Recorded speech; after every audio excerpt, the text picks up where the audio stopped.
Jay here from Stretford Paddock. This is the Paper Talk. As you can see, we're live. We're in the studio, so get involved in the chat and the comments. Going to be talking about all the latest Manchester United news. It seems as though Antoine Semenyo is the hot topic at the minute. We'll be getting into that. We'll be talking about Bruno Fernandes. We'll be talking about Baleba. We'll be talking about Sir Jim Ratcliffe. We'll be talking about everything that is doing the rounds on the back pages this morning. So make sure you join us and you hit that like button. Good to see people in the chat already. Heaven Soul, Bob Relf, Real Ratcliffe is Real, Akash K, Mick Holohan, Ross Murphy is in there as well. Good morning, all you wonderful people. Let's get straight into it then. Let's talk about this Semenyo thing, because this has been doing the rounds now for the last couple of days. We mentioned it last night on the Paddock Live.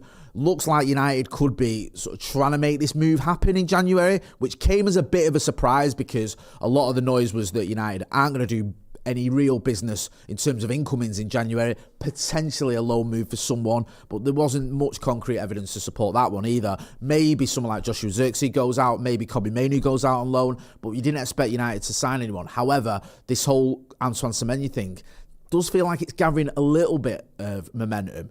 You can see there, I think it's in Gimme Sport, they're saying Miguel Delaney has reported about the interest there. We had it last night as well from other sources as well, or other newspapers, covering the idea that City are in for him. I think Spurs are looking at him as well, and United are looking at him. And because, well, you can see it there, Liverpool, City and Spurs, and because you've got those other clubs interested, that might force United to act a little bit sooner than they perhaps would have done, rather than waiting until the summer. He's got this £65 million or around £60 million buyout clause. Do United move now and go, look, let's make this happen? Because if we don't, we're not going to be able to get him in the summer. Now, it depends how you look at this. On the one hand, you could go, well, United have just gone out last summer and bought Brian Mbeumo, Matheus Cunha and Benjamin Sesko. Now, I know Sesko is a slightly different player in terms of his position in the team, but we've bought 3 attackers for decent, big money. We haven't bought a midfielder. We know we need one. We haven't strengthened the defence. You might argue the defence isn't too bad, although you could say we need a wing back. So, I know with Diego Leon came in, but he's one for the future. So, it might seem a little bit odd for us to go out and buy another attacker. Now, there's lots of different arguments here. Some people will say, well, actually, maybe Semenyo could be a wing back. The same way we converted Ahmad to a wing back, we could do that with Antoine Semenyo. This is a point that Joe Smith was making on Paddock Live last night. Reasonable. I think Semenyo could probably play there. Will he come here, though, and play as a wing-back? Most attackers would rather be an attacker than a wing-back. So there's a question over whether he'd be up for that. Also, if he's got City and he's got Liverpool, he's got Spurs. Now, Spurs and Liverpool, at the minute, ain't guaranteed Champions League football next season. And there's a chance they don't get it. Liverpool are below us in the table, and people expect, well, they'll sort themselves out and they'll get it together and they'll fly. Well, they might not. They might not. They've spent a load of money for players that are underperforming. The players that they've always relied on aren't performing, the likes of Mo Salah and Virgil van Dijk, not to the levels they have done in previous seasons anyway. And they've lost Trent Alexander-Arnold, which everyone sort of ignored and acted like that was a good move for them. Or they wanted to do it anyway, which they obviously didn't. So there's a chance that Liverpool don't get their act together. Spurs, very up and down, more down than up. There's already pressure on Thomas Frank. So out of those clubs that are linked with him, if he wants guaranteed Champions League football, the only one you can say with any certainty will be in the Champions League next season is City, because they will. They're not going to fall off and fall out of the top 5, let's be real. So maybe he looks at it and he does say that that's not really a reason to not come to Manchester United unless he goes to City, obviously. We'll have to wait and see with this one. It's worth keeping an eye on. If you'd have asked me a few weeks ago, I'd have said, no, can't see it happening at all. But it does feel like a little bit of momentum.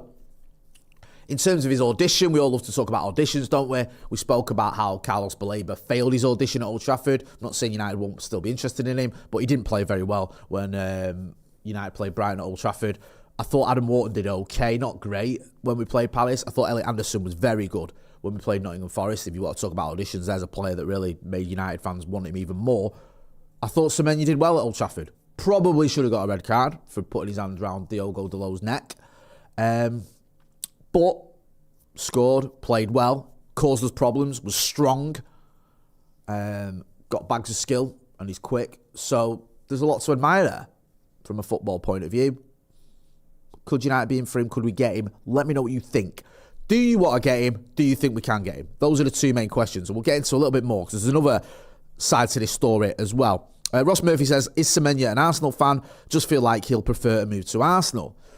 I don't know how heavily he's been linked with Arsenal. They've brought in Madueke and Eberechi Eze in the summer. Similar-ish, not the same, similar-ish players in terms of the position they operate in. They've also got Victor Gyökeres, who is he's a striker in it, and he's been an abysmal signing for them so far, I think we can all agree.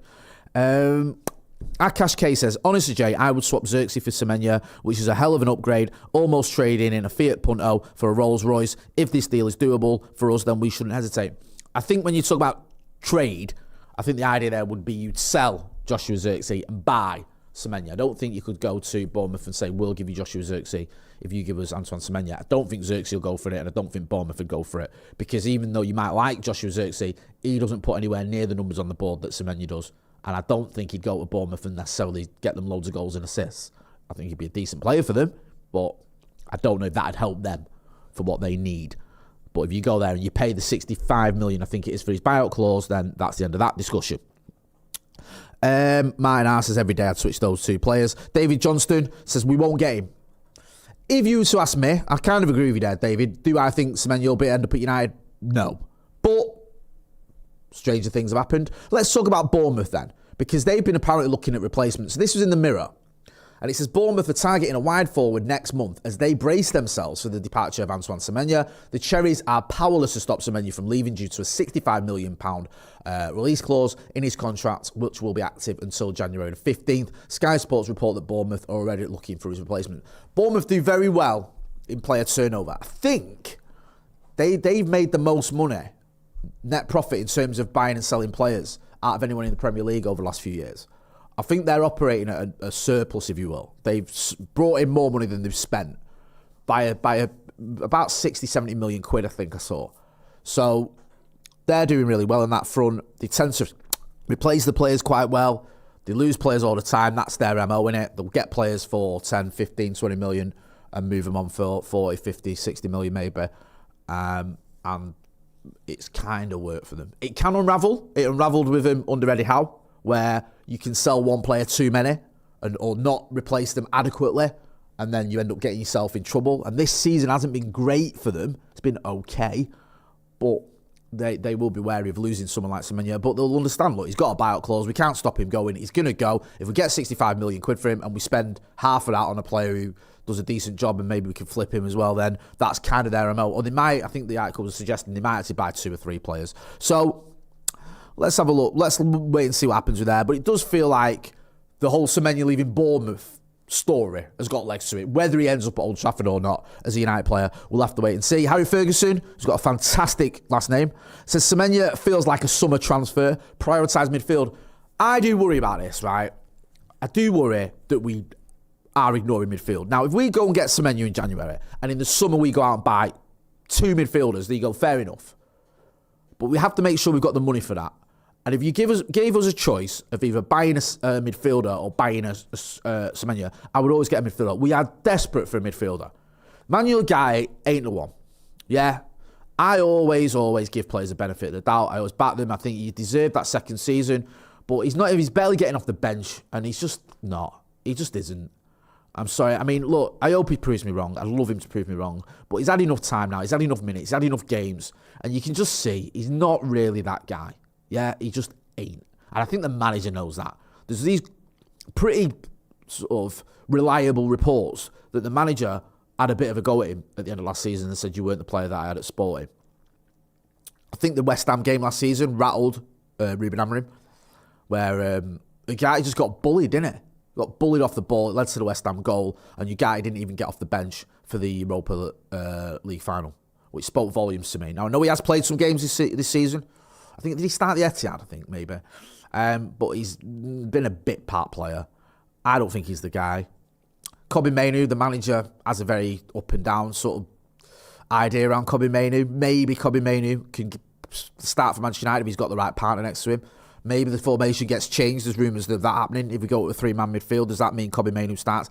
Potentially, but you get the impression that Ruben Amorim is a bit fed up with all the Kobbie Mainoo talk and doesn't actually rate him that highly. That's my impression anyway. So you're going to need midfielders. Casemiro is 33. He's 34 in February, I think.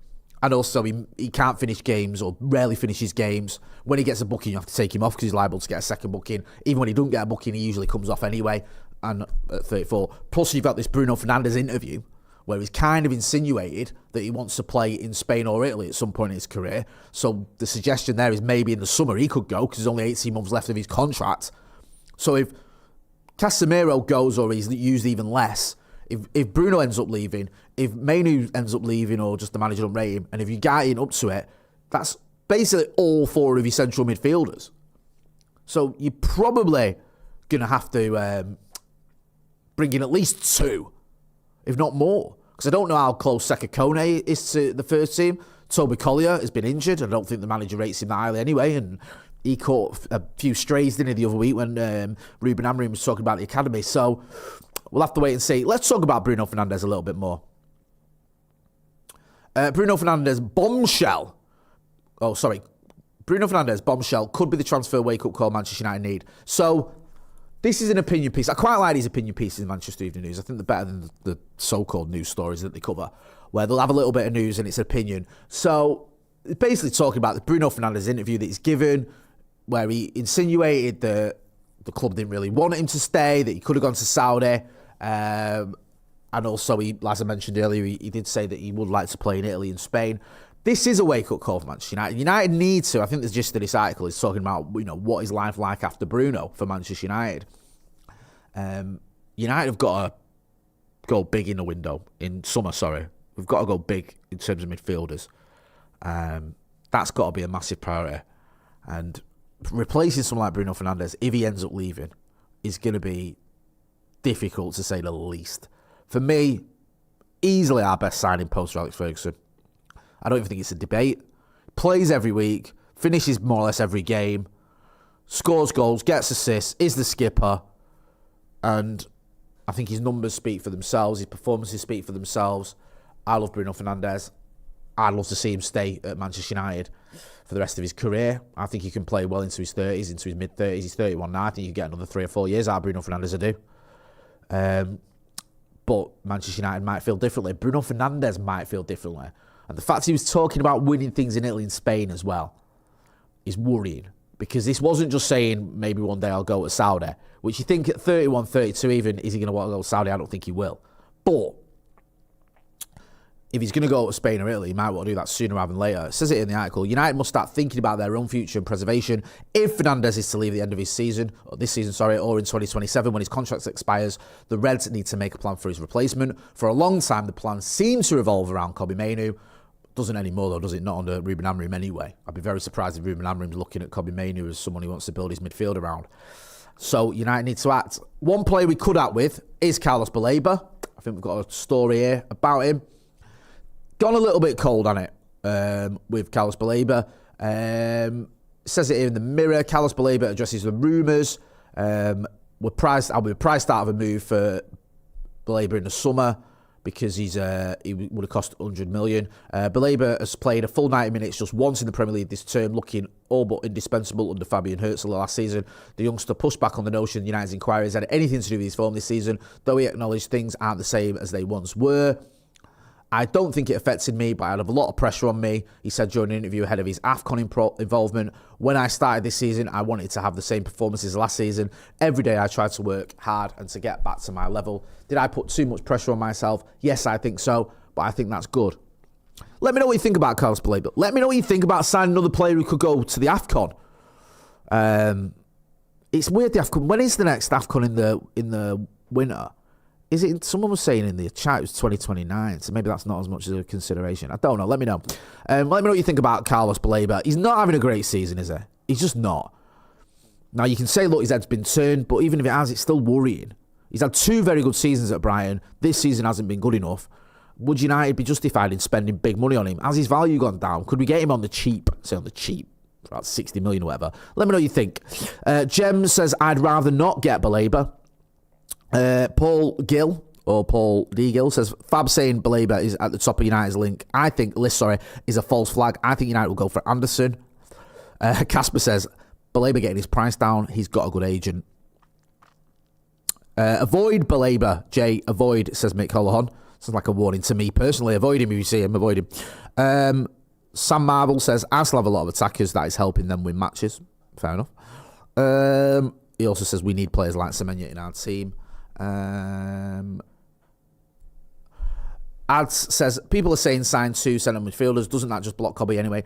I think next season is going to be different. I think United will have European football next season. I'm hoping it's Champions League football. And I think if it is, everything is different. Like, if you've got Champions League football, you need more midfielders anyway. And more midfielders get minutes. The trouble you've got at the minute is we've only got Premier League football until we play Brighton. We got knocked out of Carabao the first hurdle. We haven't got any European football. So you've got one game a week. And it's difficult there. Plus, you've had a lack of injuries, which is a good thing. But Mainoo's been fit. Casemiro's been pretty much fit all season. Bruno's always fit. So you've had this situation where there's not been the games to give minutes to people. But I think if you're in Europe, that changes. When we had, remember, under Fergie, we had a squad. There was a time when you had Nicky Butt, you had Paul Scholes, you had Roy Keane. All for basically 2 central midfield positions. Sometimes David Beckham could even play down the middle. Or Ryan Giggs ended up playing down the middle. Like, then we brought Veron in. Like, you could have options and everyone would get lots of minutes because there was loads of games. You could play 50 or 60 games a season. This season at the minute, we're on course to play 40 if Brighton do us in the FA Cup. It's not enough minutes for people, especially when you haven't got injuries. But I think next season will be different. So you could even buy 2 midfielders. And if you wanted to keep Karim Adeyemi, you could still do. Whether that happens, we'll have to wait and see. Let's talk about Sir Jim Ratcliffe. Ratcliffe wants out of the multi-club model, says football finance expert Kieran Maguire. This is in United in Focus. We had Kieran on the channel last week. We've had him on loads.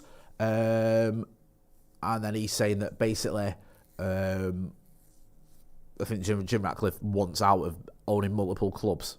I don't think that means he's going to get rid of Manchester United anytime soon. But he owns, is it Lausanne? Or he's got shares in Lausanne, in Switzerland and Nice. So that could be changing. Okay. We'll have to wait and see. I'm not too fussed, to be honest with you. We'll keep an eye on it. Let's talk about Adeyemi. This one, I think is drivel. Yeah, of all the things that aren't going to happen, this isn't going to happen the most. This is the story I'm going with. Manchester United targets wife. Straight away, you maybe switch off. Yeah? Like, everything about that top line is terrible.